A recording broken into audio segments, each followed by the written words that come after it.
Hi, this is Priya. Welcome to Tada Media News. ఒక్క CC camera 100 మంది పోలీసులతో సమానమని కామారెడ్డి జిల్లా ఎస్పీ సింధు శర్మ అన్నారు. ప్రతి ఒక్కరూ సీసీ కెమెరాలు ఏర్పాటు చేసుకోవాలి అని సూచించారు. అలాగే పోలీస్ శాఖ ఆధ్వర్యంలో కామారెడ్డి కేంద్రంలోని సీసీ కెమెరాల ఏర్పాటుకు సహకరించిన ప్రతి ఒక్కరికి కృతజ్ఞతలు తెలిపారు. కామారెడ్డి జిల్లా కేంద్రంలోని పట్టణ పోలీస్ స్టేషన్లో ఏర్పాటు చేసిన 100 సీసీ కెమెరాలకు సంబంధించిన కమాండ్ అండ్ కంట్రోల్ రూమ్ను కామారెడ్డి జిల్లా ఎస్పీ సింధు శర్మ ప్రారంభించారు. ఈ సందర్భంగా సీసీ కెమెరాలకు ఏర్పాటు సహకరించిన పట్టణానికి చెందిన పలువురిని ఎస్పీ సింధు శర్మ సన్మానించారు. అనంతరం ఎస్పీ సింధు శర్మ మాట్లాడుతూ సీసీ కెమెరాలు ఏర్పాటుతో నేరాలను నియంత్రించవచ్చు అని పేర్కొన్నారు. ఈ కార్యక్రమంలో పోలీస్ సిబ్బంది తదితరులు పాల్గొన్నారు.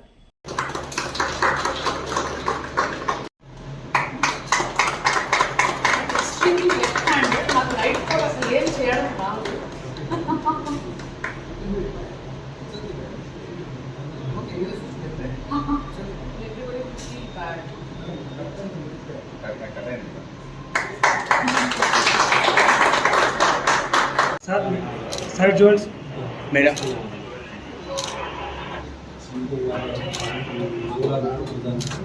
सर सर रामन एनका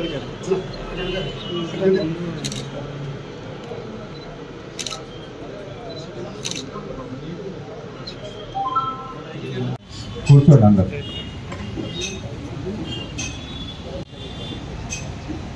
ఈరోజు కామారెడ్డి పట్టణ పోలీస్ స్టేషన్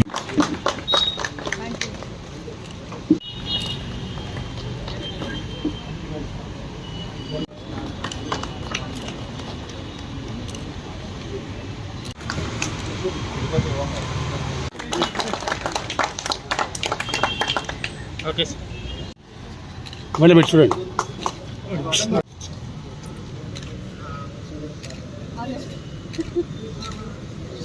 చేసిన వాణిజ్య వర్తక సంఘం ప్రముఖులకి, పోలీస్ అధికారులకి, పత్రికా మిత్రులకి అందరికీ నమస్కారం.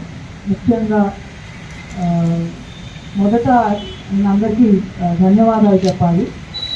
Everybody has contributed. వాణిజ్య వర్తక సంఘం సభ్యులు, కాలనీస్లో ఉండేవాళ్ళు, shop keepers, medical fraternity, doctors అందరూ కూడా మంచి కమ్యూనిటీ స్పిరిట్తో 100 CCTV కెమెరాస్ మనము ఏర్పరచుకోవడానికి they have made it possible because of your sense of community. మనం ఏ పట్టణంలో అయితే ఉంటామో అది ఒక సేఫ్ టౌన్గా ఉండాలి అండ్ ఒక సెన్స్ ఆఫ్ సెక్యూరిటీ ఉండాలి. మనం బయటకు వెళ్ళినా అది ఏ విషయంలో అన్నా కావచ్చు. మనం చూస్తుంటాము చిన్న చిన్న నేరాలు, అంటే పిక్ పాకెటింగ్. మనం వీక్లీ మార్కెట్కి అట్లాంటి ఏరియాస్కి పోతే లేడీస్ వెళ్ళిన షాపింగ్ చిన్న చిన్న వాటికి వెళ్ళినా పిక్ పాకెటింగ్ ఇన్సిడెంట్స్ అవుతుంటాయి. ఈ మధ్య కొత్తగా మొబైల్ థెఫ్ట్స్ చూస్తున్నాం చాలా ఈజీగా. అండ్ మన ప్రాంతం నుంచి వచ్చే అఫెండర్స్ తక్కువ మంది ఉంటారు. వేరే వేరే జిల్లాల నుంచి, రాష్ట్రాల నుంచి ఈ దొంగతనాలు చేసే గ్యాంగ్స్ ఉంటాయి. హౌస్ బ్రేకింగ్ అంటే డే నైట్ ఇట్లాగా చేసే వాళ్ళు ఉంటారు. స్నాచింగ్స్ అవుతూ ఉన్నాయి. ఇప్పుడు మనకందరికీ తెలుసు రోడ్ నెట్వర్క్ చాలా బాగుంది. మన రాష్ట్రంలోనే కాదు దేశం అంతా బాగుంది. సో చాలా ఎక్కువ మూమెంట్ చూస్తున్నాం. ఒక 10-20 సంవత్సరాల క్రితం ఇంత తిరిగేవాళ్ళు కాదు జనాలు ఒక ప్రాంతం నుంచి ఒక ప్రాంతానికి. ఇప్పుడు రోడ్స్ బాగుండడం వల్ల, కమ్యూనికేషన్ అంతా బెటర్ అవ్వడం వల్ల ఎక్కువ మూమెంట్. మనకి ఇక్కడ ఏదన్నా ఒక దొంగ దొరికినాడంటే అతను ఖచ్చితంగా మన ఊరి వాడు అయి ఉంటాడు, వేరే జిల్లా వేరే రాష్ట్రం వాళ్ళే అయి ఉంటారు. సో మనం చూసి గుర్తుపట్టే పరిస్థితి ఉండదు. ఇతను పక్కింటి వాడు, పక్క ఊరు వాడు, నేను అప్పుడు చూశాను అని చెప్పే పరిస్థితి అసలు 1 out of 100 కేసెస్లో కూడా ఉండట్లేదు. ప్రాపర్టీ ఆఫెన్సెస్లో పర్టిక్యులర్లీ. ఇవే కాకుండా పిల్లలకి సంబంధించి కొన్ని నేరాలు జరుగుతుంటాయి. మిస్సింగ్ కేసెస్ చాలా చిన్న పిల్లలవి.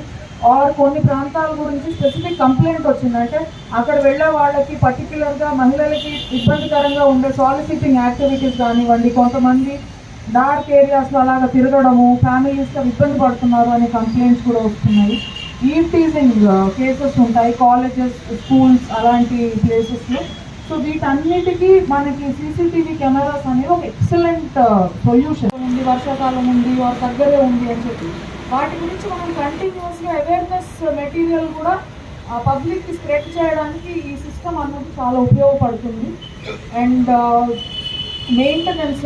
సో నేను ప్రతిసారి చెప్తుంటాను, మనం ఏదైనా ఒక మొబైల్ ఫోన్ కొనుక్కుంటే దానికి ఒక లైఫ్ పీరియడ్ అన్నది ఉంటుంది. సో మీరు పాత ఫోన్ నుంచి కొత్త ఫోన్ ఎన్ని సంవత్సరాలకు ఒకసారి మార్చుకుంటున్నారో ఆలోచించండి. సో అదేవిధంగా కెమెరా అన్నది ఒకసారి పెడితే అది ఒక 20-30 సంవత్సరాలు ఉంటుందని మనం అనుకోవడానికి వీల్లేదు. మనం ఎంత ఫ్రీక్వెన్సీతో మన ఫోన్లు మారుస్తామో కెమెరాలు కూడా, మన ఫోన్ జాగ్రత్తగా ఒక కవర్ వేసి ఛార్జ్ పెట్టి పాకెట్లో పెట్టుకుని ఉంటాము. కెమెరా అన్నది రోడ్డు మీద ఉంటాయి, కోతులు, wires, lot of disruptions. So maintenance అన్నది ఐటీ కోర్ టీం నుంచి, స్టేషన్ నుంచి ఖచ్చితంగా బాగుండేటట్లు చూసుకుందాం మనం. బట్ ఏదైనా ఇష్యూస్ వస్తే కూడా మనం మళ్ళీ అటెండ్ అవ్వాల్సింది ఉంటుంది. So on behalf of police department, I thank